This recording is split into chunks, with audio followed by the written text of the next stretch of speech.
There are moments in history when the fabric of reality feels thinner, as if the veil separating the seen from the unseen has been momentarily lifted.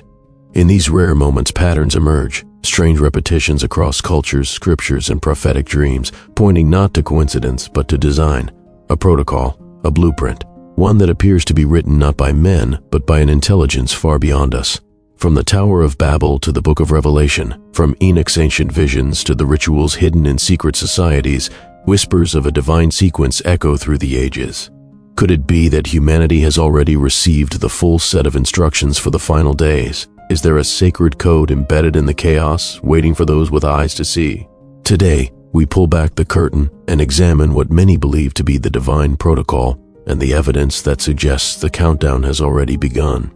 Deep within the annals of sacred tradition lies a relic so enigmatic, so powerful, that even today its existence incites awe and fear, the Ark of the Covenant.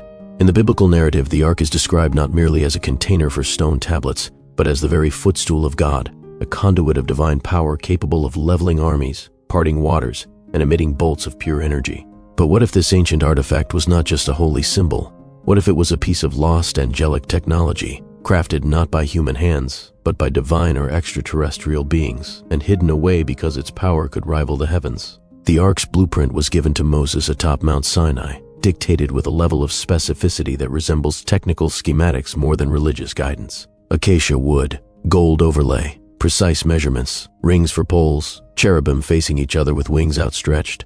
This isn't the description of a typical ritual item. It reads like instructions for constructing a device of immense controlled energy. In fact, numerous scholars and theorists believe the Ark was a form of ancient capacitor, perhaps harnessing static electricity or more exotic energies beyond our comprehension.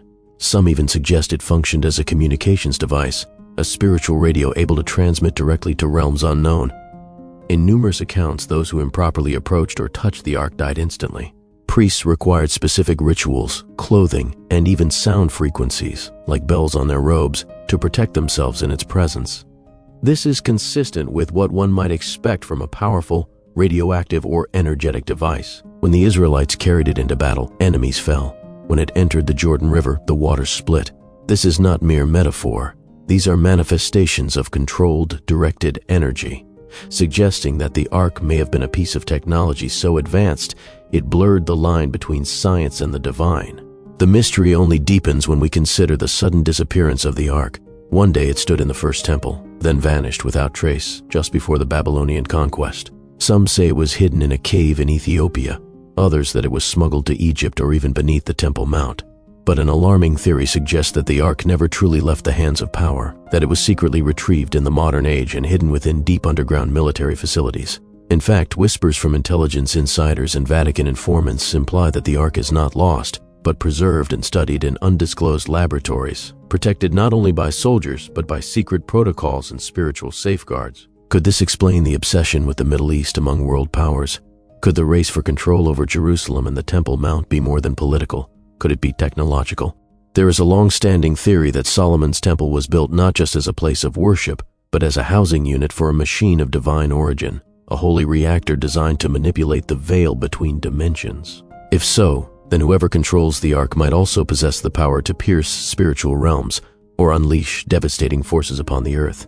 Further adding to the mystery are references in ancient apocryphal texts, such as the Book of Enoch and Jubilees, which suggest that angels, particularly the so-called Watchers, descended to earth and imparted forbidden knowledge to humankind. They taught metallurgy, enchantments, astronomy, and the crafting of powerful artifacts. The Ark, then, may be the culmination of this forbidden knowledge, passed down in fragments until Moses received the full design. It was, in essence, a divine interface, allowing man to commune with higher beings, or perhaps with entities that operate outside of time as we know it. Consider the biblical command that no one should look inside the Ark. Was this because of its sacred contents, or because of what might happen if its mechanism was activated improperly? Modern parallels abound. Nuclear devices are treated with similar reverence and caution, and there are documented cases in military research where opening the wrong container, without knowledge of its internal energy structure, led to fatal consequences. The strange fate of Uzzah, who reached out to steady the Ark and died on the spot, mirrors what might occur if someone interfered with a high-voltage or high-frequency device without grounding or insulation. The same could be said of the priests, who had to undergo purification rituals, wear specific garments, and avoid certain sounds. All of this points not just to religious superstition, but to technological precaution embedded in spiritual ritual. Some even theorize that the ark functioned as a stargate, a portal to heavenly dimensions or other planets.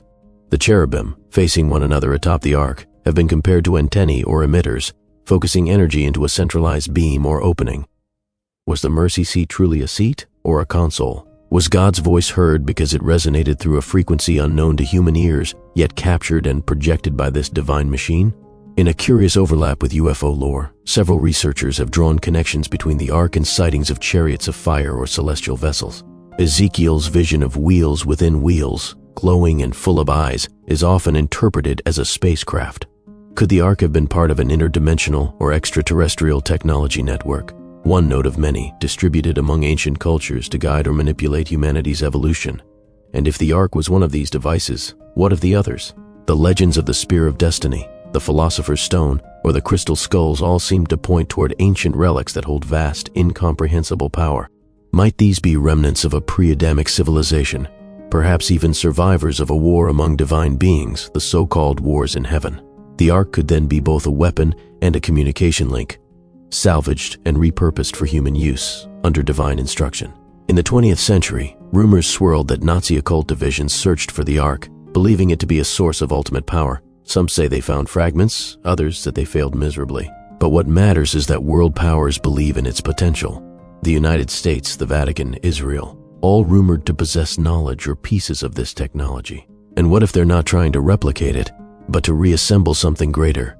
There are whispers of a hidden project, a divine protocol, involving artificial intelligence, quantum computing, and ancient texts. The goal, to awaken the ark's full potential and reconnect with whatever intelligence lies beyond.